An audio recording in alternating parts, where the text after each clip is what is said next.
This is episode number 95 of Patrick Jones Baseball.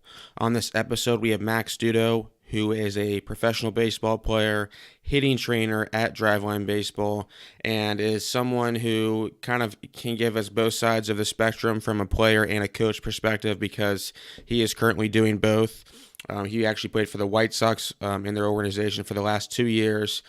Even played for Jason Ochart, who is now the director of hitting at Driveline, but played for him his last year of college at Menlo College out in California. And Max kind of gives us a little bit of background on him and his career and swing, and talks a lot about what he does and how he assesses players at Driveline, and just what a typical day would look like for a hitter who is trained at Driveline.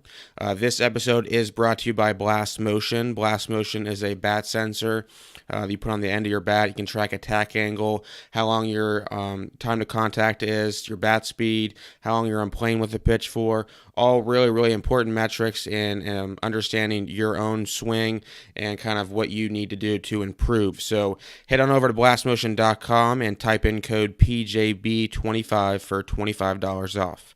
And without further ado, here is Max Dutto.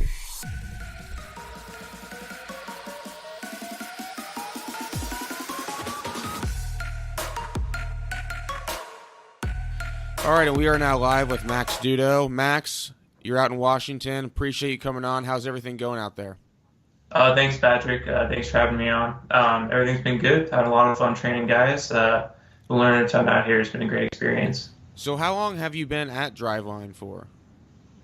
I came here to train last winter, and I've been here for since September, working with the guys. I've known Jason for the past few years. I played for him at Menlo College, so we go way back, and that's kind of how I got connected up here.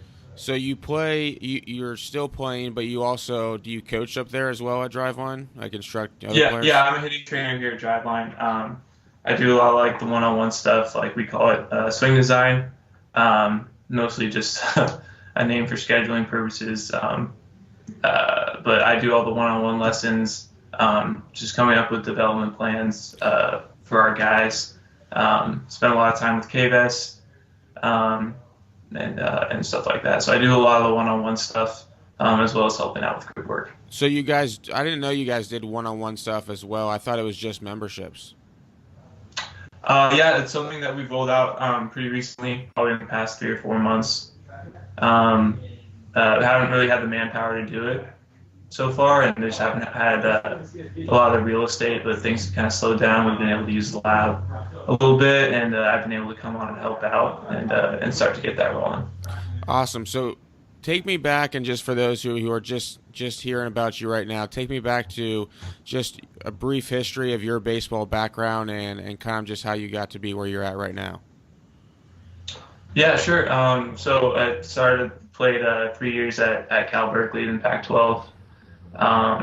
Transferred after my junior year to Menlo College, NAIA, on the peninsula in the Bay Area.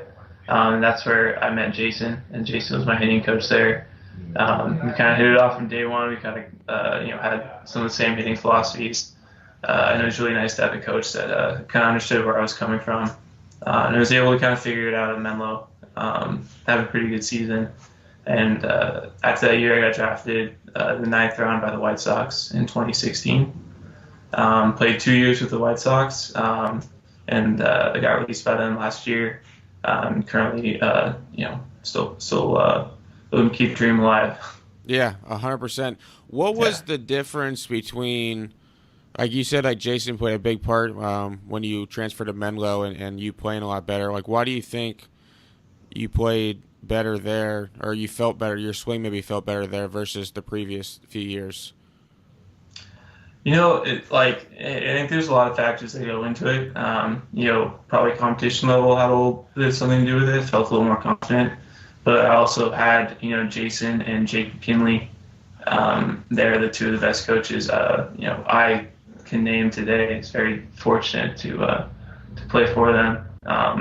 They kind of understood, I had the ability to do some cool things that year, and I possibly play pro ball, and they just kind of kept pumping me up and kind of gave me that confidence to go out and perform. It also helps just to have a coach not on your back trying to change your swing and like change your philosophies every day. And I think Jason kind of says this all the time. And sometimes what you don't say is as important as what you do. And Jason just kind of let me ride and do my thing and end up kind of working out. Yeah, so that I guess my next question I would ask is you hear coaches who are kind of always on you, and then the coaches who back off a little bit. You're still in the process of playing, plus doing some coaching at Driveline as well. What do you think makes a good coach? Is it someone who knows a bunch of drills to do, someone who's able to keep track in terms of the data on each player? Like, what would you kind of consider to be a good coach? Yeah, that's a really good question. Definitely a loaded question. I think all those things, like in today's game, you have to be proficient with the new tech. You have to be able to track everything that your players do. You also have to play that psychologist role a little bit, like keep pumping them up, keep giving them that confidence. And you also have to know, a little bit about the swing and be able to make adjustments from there, a little bit of motor learning stuff, to kind of accelerate that learning process. So I think today you kind of have to wear a lot of hats to be considered a good coach. Yeah, no, you guys got definitely got a good thing set up at Driveline. I know you talked a little bit earlier in that you do a lot of stuff with K-Vest, and so Yeah, what do you can you like talk a little bit about like what do you like about K-Vest, how you guys use it, and just that sort of thing? yeah, KOS is a great tool, for especially for hitting, just because it's basically a mobile biomechanics lab. And we have our setup here with motion capture, for the pitching side, and it's a lot easier to do it because the skill is just not as open as baseball. You don't have to react to a ball. So KVS kind of gives us that biomechanics setup on the hitting side. Even though it's just 4 sensors, it's not 60 plus markers, but still gives us a pretty good idea on sequence, body positions, turn, bend, side bend, for 4 segments. So there's a lot there, and it's great for data collection. We pair it up with high-speed video, blast motion, and hit tracks and Rapsodo. We do test days bi-weekly to kind of pair all that stuff up, and it's good for our guys to kind of see where they're at. And we want to measure guys when they're going good too, so they have something to go back to. Like they have the video, they have their sequencing, kind of show them what they're doing when they're going good. Then when they go bad, they start to struggle. We can kind of, we have that time stamp of stuff that we can go back to when they were going good. So when you're doing a swing design after you get all the collection with the KVS and hit tracks and things like that, how long does that take to come up with a plan for a hitter? Well, I mean, if guys have been here for a while, we have plenty of data on them. We have plenty of batted ball stuff, plenty of KVS readings, plenty of blast readings. I've been able to watch them hit quite a bit. So, I try to do my due diligence and spend, quite a bit of time developing a plan for each guy. And so, how swing design goes is I spend a few hours developing a plan for them. I'll write all the day plans for their week. And then they'll come in for a swing design. We'll go over, what I'm kind of seeing with the sequence, what I'm kind of seeing with their plan. We'll make some adjustments, or we will make some swing adjustments. I'll just challenge them and focus on their approach. And then we'll meet after and discuss what the plan is for next week, and we'll go out and try to execute it. And the plan, the idea behind it is to, eliminate useless swings. Don't take a rep in group work without having some type of plan behind it. So when do you have time to get your own work in? Since you're coaching all the coaching hitters, you're a trainer there as well. When do you just hop right in like with like feed? Yeah, that's a good question. I do spend most of my time working for sure. I get here in the morning and I normally train. Maybe I'll lift in the last group, or I'll hit in the last group and lift after. But I think when close to the season, I'll probably have to spend a little more time on training. Just doing more baseball stuff. But I normally train after group work is done, so I got some pretty long days here. What do you think makes Driveline kind of the hot item right now? I think Driveline is a special place. Number one, we have I'm surrounded by a group of highly intelligent people that I get to learn from every day, and it kind of accelerates, me and the other trainers, learning environment, and we're able to learn things really fast. Also, we have a tremendous amount of resources, not only like technology wise, but like people and contacts. Kyle spent a lot of time in baseball, kind of making those contacts, and we're able to kind of utilize those. Plus all the resources, like being able to buy something like KVS, having hit tracks every day, having a quantitative analysis guy that can interpret the data for guys like me, like hitting trainers who aren't that savvy with the statistics and all that, and aren't as smart as him. So we're able to have all that stuff. We're able to interpret that. So it's a number of reasons for sure, but I think it's just a great environment for coaches to learn. Yeah, that's what I've heard though. Is that the place is just it's such an awesome environment for players to come in, and it's like everyone's pulling in the right direction. I've never been out there, but I've talked to so many different people, and you see it on social media, and I think it's really cool when you see guys who go there and train, and then like afterward they're like they're Driveline guys, like they like stamp themselves as like a Driveline guy. That's kind of like the epitome of like just having like an entire team there, which is really really cool. What kind of yeah? So I mean, sorry, yeah, that's definitely a huge advantage, to have guys come here and identify with the program. We kind of have that Driveline family aspect. That's definitely a huge part of it. The training culture is something we take very seriously. We want the highest quality of player and the highest quality of individual to instill competition, in our group work. So everyone's kind of reaching for that next level all the time. So you guys are now doing the infamous live ABs, which are pretty well documented. How does that work? Does each player get a certain amount of pitches, and then it's the next guy, or is it just one AB to one AB? No, it's total game time. Okay. It's the pitching side will monitor how many pitches each guy is throwing. So we're gonna take full at bats until we kind of reach that limit, and sometimes competition gets the better of us, and we'll just keep going. But it's total game time. It's in like as we try to replicate that game-like environment as much as possible. I think that's going to accelerate the learning process as much as anything. Yeah, I know that spin ball has those machines where you can track or put the amount of different spin on the baseball and that sort of a thing.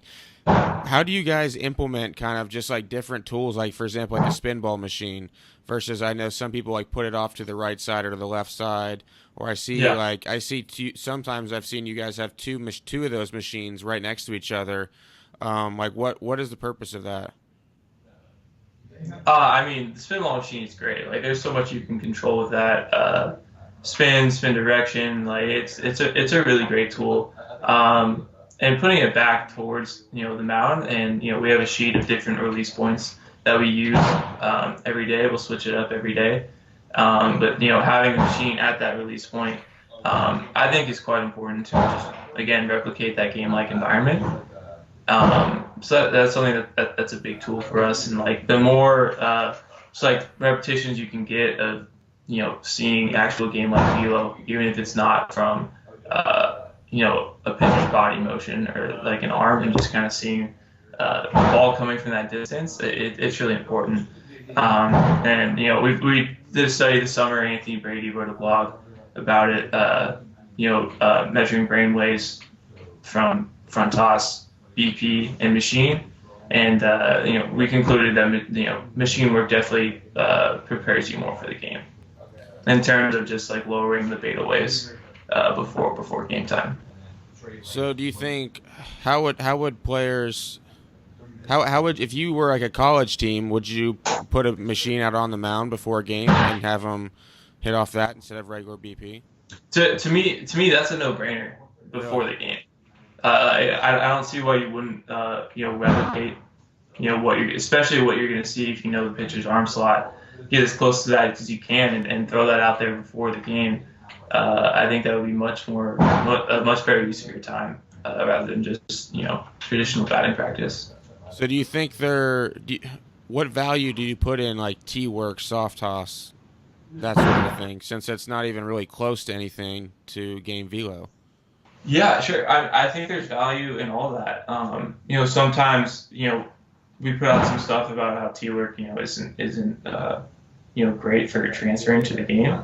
And I think that gets kind of misconstrued a little bit because T-work in soft toss definitely has quite a bit of value, especially when learning new moves and learning new movements and going slower. If you're trying to learn something, it's gonna be pretty difficult to jump in with a machine throwing 90 with cut and run. It's going to be pretty hard to kind of execute that movement. So we're going to use the T, we're going to use soft toss to kind of learn new moves, and then we're going to speed up and challenge you from there. The less time we can spend, in that slower time on front toss, and so if I feel like that you have the move right away, then I'm going to go ahead and challenge you, and I'll start throwing BP, mixing some velo, and mixing some other pitches, and that should accelerate the learning process. So throughout that process, are they using their same bat, or are they doing the overload underload as well? Yeah, we'll do overload underload depending on just kind of how I feel it out when working with someone. Again, if I feel like they're executing the move in a controlled environment, then we'll go ahead and mix up bats and mix up pitches. Gotcha. Yeah, that makes sense, and I do agree that I think sometimes the T work soft toss it is overblown for sure. What would a typical day like? Since you're both a trainer and a player. What would a typical day look like for a player who's coming in a Driveline, just from the time they walk in, warming up to just throughout the day? Yeah, I think on the hitting side, a typical day would probably be rolling in here around noon-ish. Just because the place is a madhouse in the morning with the pitching side. So rolling in around noon, maybe earlier if you have at bats that day.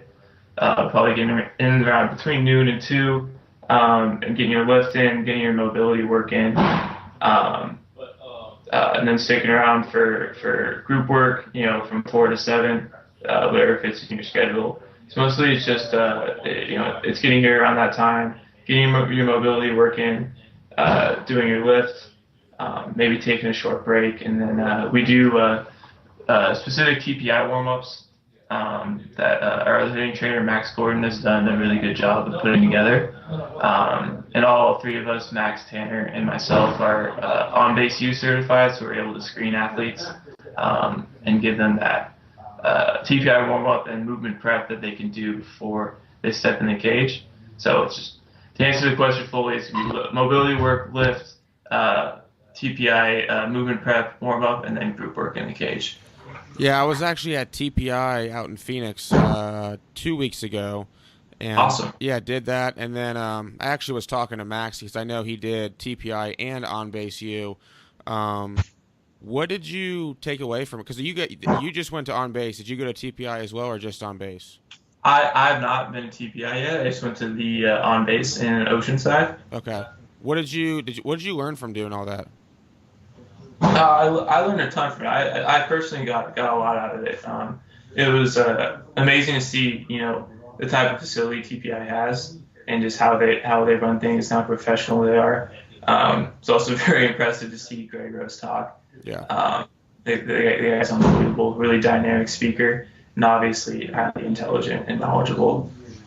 So I took away a deeper understanding of how the body moves and how the body moves in hitting, and how important the body swing connection is. Being able to know how get closer to knowing how each athlete moves individually, and then we can kind of tailor a movement prep and a swing program for them. As the guys at TPI like to say, there's infinite ways to swing the bat. But there's probably only one way for the individual to swing. Speaking of the movement prep that TPI does, would you say that that's probably one of the most important parts of a hitter's day is that movement prep? Because I feel like once a hitter picks up a bat, they start to do the baseball thing right away if they're trying to make a change in their swing. Yeah, definitely. I think the movement prep is a huge part of it. Again, you can get quite a bit of range of motion just by executing some simple mobility drills. that range of motion you wouldn't have if you obviously just stepped in the cage and started hitting. So it could change your movement quite a bit. And then executing them every day could kind of change like your range of motion, just like movement profile over time. So I think kind of like executing a movement prep program every day is pretty important. Not only just preparing you for swing, but making positive changes to your body as well. So going back to the TPI, their actual facility, they do. I know they've had the K-Vest for a long time. What people don't. K-Vest has been around since 2006 in golf, so I know they've been doing a lot of that. Is it mostly a lot of graphs there, where they're like comparing different graphs to each player? Because I know for baseball, there's pretty much just one graph that shows this, the sequence. But I've seen when I was at TPI, you could break that down into 6 or 7 other graphs. Just Yeah. looking at the pelvis or just did they show any guys that stuff just for baseball? Yeah. Well, I'll throw this out there really quick. I wrote a blog on KVest for Driveline. It's up on the Driveline blog. Okay. Listeners can check it out if they want. So at TPI they have a little different biomechanics setup. I'm not exactly sure what the system's called, but it's quite a few more markers than KVest does. Quite a few more sensors. So KVest only has 4. I think I could be totally wrong on this, but it looked like between like 16 and 30 sensors or markers. So they were able to have a lot more graphs of motion for more body segments. But KVest for baseball, it gives you the sequencing graph, but also gives you quite a few other performance graphs as well. There's pelvis, turn bend, side bend, pelvis angles, torso, turn bend, side bend, torso angles, and also an X factor graph, which is hip shoulder separation, and kind of how it goes from positive to negative throughout the swing. So there's quite a bit of information as far as the graphs go on KVest. What else did you guys take away from, I guess, just seeing the facility? Is there anything that you would say I got Driveline, or that we would need to implement this, or we need to do this now that we've seen this from like a hitter standpoint? Because I know from a pitching standpoint, you guys, there's sensors everywhere, but was there anything you took away that maybe that would help from a hitter's point of view? Absolutely. I think equipment wise, we want to start using force plates a little bit more. We're working pretty closely with BodyTrack to kind of make that happen and start to export data from there. So BodyTrack's going to be huge for us in the future. And also, I think one of the most important takeaways from TPI is the integration of strength, physical therapy, just the health side, and the skill side of the sport. So I think golf does a tremendous job of that, of just integrating the fitness and the health with the skill work. I think professional golfers, are lifting every day. They're on the table with a trainer or physical therapist or chiropractor, twice a day. So they're really healthy and making sure, they're keeping their physical capabilities to what they are. And I think baseball doesn't do a great job of that. Number one, it just culture-wise and just like how the training room is in baseball. And so I think we can do a better job of further integrating strength, PT, health, and our hitting training side for sure. And then we're working towards that every day. And obviously our tracking software is a huge help in that. Yeah, I'm pretty pumped. I'm actually, after I get off this call, I'm going to get ready and got a meeting set up with you guys to get my track rolling. What speaking of the force plates, I saw BodyTrack at TPI. They haven't even come out with the baseball version yet for the public, but I know you guys have one. What have you seen or kind of found just using the BodyTrack force plates for hitters? Not too much right now. It's so difficult for us to export data and kind of analyze the data. That's something we're looking to roll out here in the future, probably pretty soon, to start analyzing some of that stuff. So we roll it out from time to time, and Tanner and Max have been spending a little bit more time with it than I have. We'll put it out for live at bats, and we'll what's cool about BodyTrack is it tracks video along with the pressure. Yeah, yeah, and I like it. I think you can actually set it up with blast motion, so it's all on the same screen, Yeah. which is really really cool. The other thing I was talking to Jeff Leach last night. He's now the director or the for hitting at Axe, I believe that's it would be his title. Or he's the manager, and he said that one of your guys is going down to somewhere in Texas to do a bat fitting. Yeah. Yeah, and I was pretty. That's really interesting because he even brought up he used to work in golf and used to do the club fitting himself, and he's like, it doesn't make any sense that hitters don't do the same thing.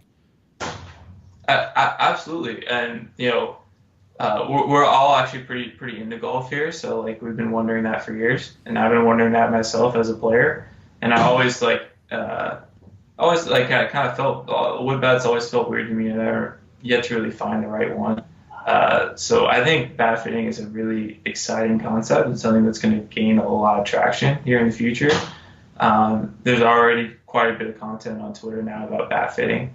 Colin Hetzler, our lead on bat fitting, and Tanner Stokey, one of our hitting trainers, headed to Houston. We're going to do a bat fitting down there. So we're pretty excited about that, and I think that's definitely part of the future. And it's also related to something we learned from TPI, and just like a funny story, Greg Rose was telling. So Mike Trout would come in to get some Titleist clubs fitted, and they were going to get some biomechanics data on him as well.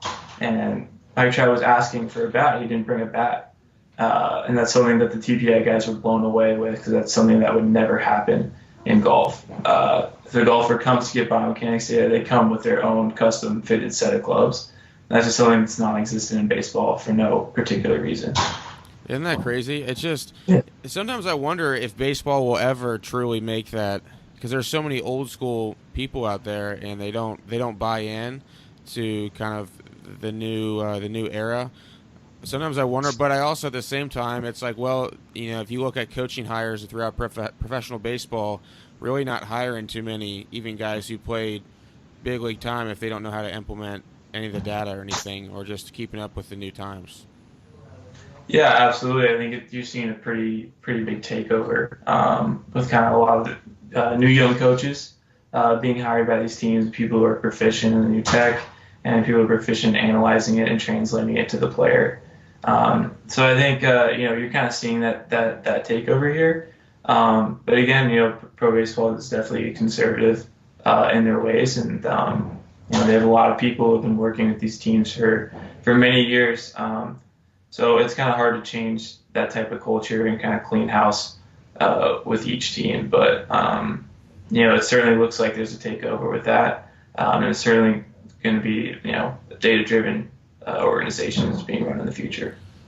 Speaking of your own career now, what have you kind of taken away, or what have you learned just by playing professional baseball for the past 2 years about just your swing, just the game in general? Is there anything you've learned or just could talk about? Yeah, I mean, I think there's a lot of takeaways. I think number one, the game's really hard. The game's very difficult. And these guys you see on TV playing professional baseball are very good. They're very good. They're much better than you think that they are. And that kind of plays into the culture we like to implement at Driveline. We like to have that caliber of player around, so players can see just how good and how consistent this guy is. Not only with his skills and how he's hitting the ball, but with his work ethic and his workouts and how seriously they take their health, stuff like that. So consistency and just the quality of skill really jumps out to me. Yeah, I think that's often overlooked. What you just talk about is just being consistent every single day, and I think I don't think unless you really have done it before, or unless you're doing it now in the process, you don't really know how hard it truly is to get to the big leagues, because, and as you all know, there's so many different hurdles you have to jump across, and there's other factors that go into it that you don't have any control as well, and it's a mental grind. Is there anything from like a mental standpoint that you kind of helps get you through when you're struggling? Yeah, I mean, confidence is huge. Confidence is key, and like it always will be key. The more you can pump yourself up, the more you can tell yourself that you belong. The more likely it is it's going to happen. I think a lot of us, myself definitely included, will get uh, fall into that trap. Telling yourself you suck all the time when things aren't going your way instead of building yourself up. I think that's definitely a factor. It's something that actually is difficult to measure. Um, How do but you then how do you again, how do you get yourself back up again? Like once you're feeling really down. I think a good strategy is just having a highlight reel of yourself. Just an actual one on video. Definitely helps out, and a mental highlight reel as well. So visualizing that outcome is definitely something that can be really helpful. And it goes back to having that intent to do damage, and having that mental picture in your head of what you want to do. A lot of times that makes the likelihood of executing go up quite a bit. Really appreciate your time. One last question: if you could give like just a piece of advice for high school hitters out there, a lot of high school hitters will be listening to this. What would it be? Just it could be about anything: preparation, confidence, just whatever comes to your mind. Yeah, absolutely. And it's something I'm kind of saying a lot right now, but it's have a plan and track everything that you do. A lot of times it's hard to improve when we're not exactly sure what we're good and bad at. And what's great about the coaching today and the data side is that we're getting a lot closer to knowing exactly what your strengths and weaknesses are. From a batted ball standpoint, from a movement standpoint, if you can get with someone that understands the technology and understands how to interpret the data, you'll be able to more easily formulate a plan and find out where you're good and bad at, and go attack those things. So I think with everything, have a plan, write things down, have a step-by-step process of how to get better, and keep training right above your skill level. Um, that's probably some of the biggest advice I can give from training. You know, have a Awesome. plan, get with someone who knows their stuff, and go execute that consistently. Awesome. Really appreciate your time today, man. Awesome stuff.